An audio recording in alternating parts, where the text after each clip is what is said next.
Kniha veľkého draka hlbočiny. Kapitola 1. Synovia draka. Aká neuveriteľná scenéria horských masívov sa rozprestierala v kraji Červenej zeme.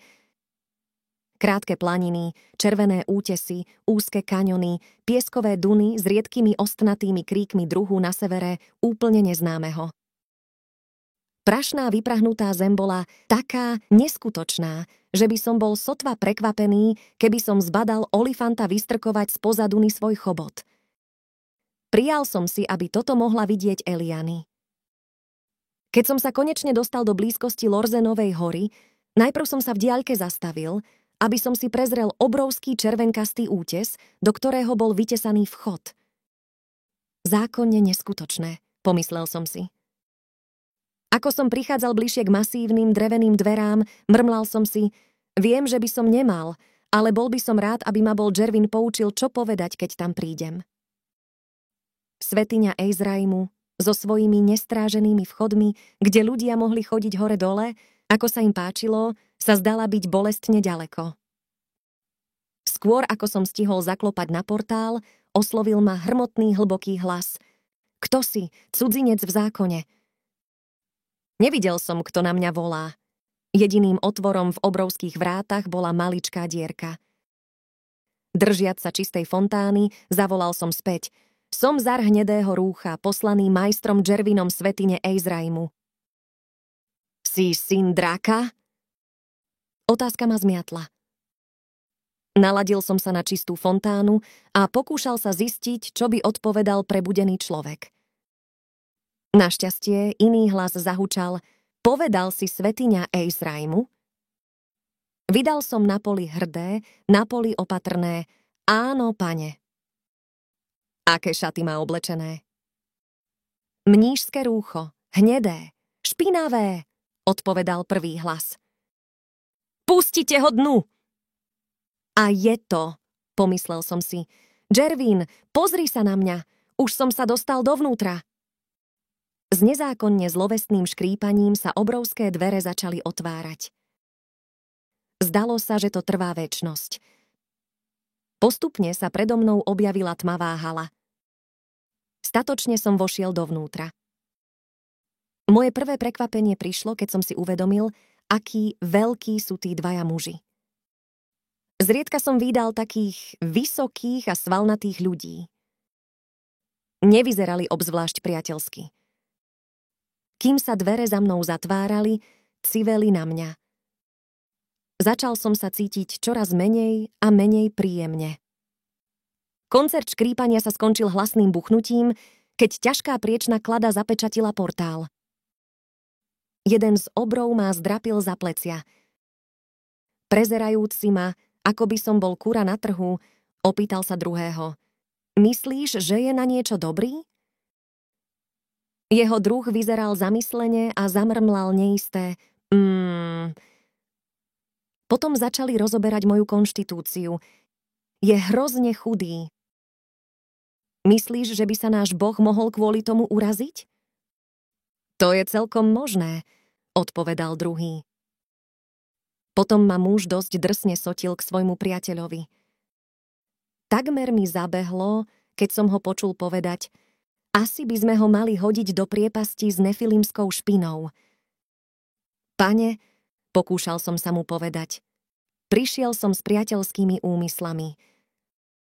Ale ako som rozprával, uvedomil som si, že bolo dosť hlúpe niečo také povedať. Druhý obor sarkasticky napodobil tón môjho hlasu. On prišiel s priateľskými úmyslami a obája sa začali rehotať. Zdalo sa, že hrom buráca celé eóny. Pokúšať sa bojovať proti takým horám svalov nebola šanca, obzvlášť keď som za celý svoj život proti nikomu nikdy nebojoval. Keďže čistá fontána mi nič nehovorila, videl som sa v nepríjemnom postavení. A je to tu, majster Jervin, pomyslel som si, umriem ako spáč. Prijal by som si, aby ste mi tentokrát povedali, ako mám čeliť smrti. Ako som sa dával dokopy a uvažoval, ako poslať poslednú správu slečne Bieleho orla, objavil sa iný muž. Ako sa voláš, chlapec môj? Zár, pane, poslaný majstrom Džervinom svätyne Ezraimu. Nebol taký vysoký ako tí dvaja, ale bol takisto obrovský a jeho hlas bol ešte hlbší ako ich. Očakával som ťa, môj chlapec. Bol si ohlásený. Fajn, pomyslel som si. Museli dostať odkaz od Džervina cez tmu viditeľnú. Ak tu majú mäkké kamene, musí existovať spôsob, ako sa skontaktovať s Eliany. Prinútila ma sľúbiť, že jej zavolám hneď, ako sa dostanem k hlasovému kanálu. Muž vydal rozkazy a dvaja strážcovia brány ma zobrali do studenej holej miestnosti naproti vstupnej hale. Čudné miesto. Steny nežiarili.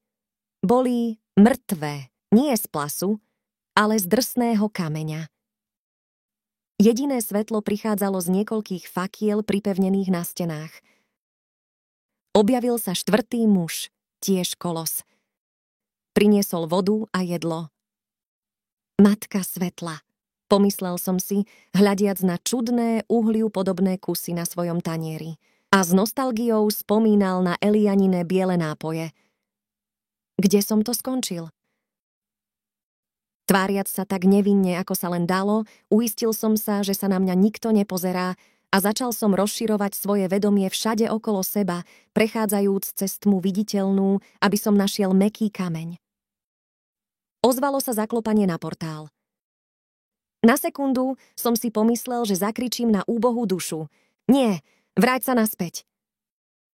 Ale potom som sa rozhodol, že pre túto chvíľu som bol už dostatočne odvážny a ovládol som sa.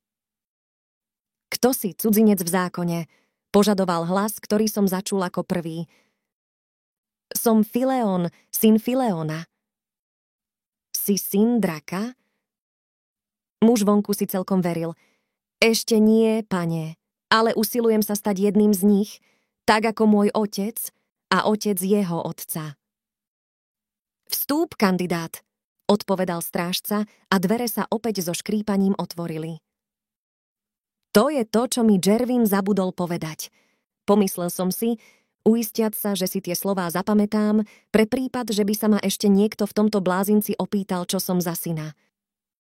Ale rýchlo som zistil, že aj keď magické slová otvorili dvere svätyne, neboli žiadnou zárukou bezpečia. Cez veľkú chodbu, ktorá sa otvárala do vstupnej haly, som videl vojsť mladého muža. Dvaja obry opäť začali. Myslíš, že je na niečo dobrý? Je hrozne chudý. Myslíš, že by sa náš Boh mohol kvôli tomu uraziť? To je celkom možné. Potom začali novú obeť postrkovať, pýtajúc sa jeden druhého, či by ho mali hodiť do priepasti s nefilimskou špinou.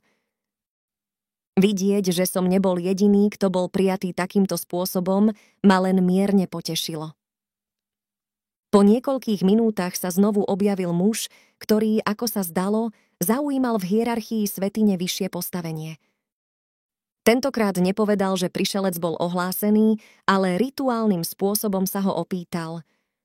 Kandidát, môžeš mi dať slovo, ktoré si prijal od svojho otca, tak ako ho on prijal od svojho otca?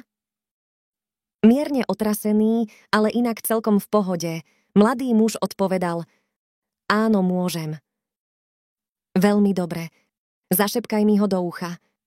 A mladý muž tak aj urobil. Bratia, zvolal šéf, toto je pravý syn syna draka. Preto by mal dostať šancu kráčať ohňom a v skúškach preukázať svojou odolnosťou a odvahou, že je hoden stať sa jedným z nás. Nepáčil sa mi zvuk toho, čo som počul. Nech sa tak stane, odpovedali obry jeden po druhom.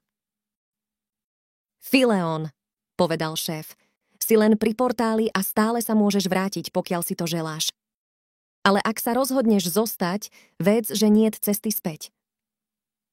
Na to Fileón starostlivo pripraveným spôsobom odpovedal: Nevrátim sa, tak ako sa nevrátil môj otec, ani otec jeho otca. Tak potom, povedal šéf, Vstúp a na návrat nepomýšľaj. Ako to? Pomyslel som si, že mňa sa nikto neopýtal, či sa nechcem vrátiť. Skôr ako som si stihol rozmyslieť, čo by som odpovedal, keby som dostal takú ponuku, šéf priviedol Fileona do miestnosti, kde som sa zabával so svojím nápojom. Fileon, povedal, toto je Zar, iný kandidát. Skúšky podstúpite spoločne.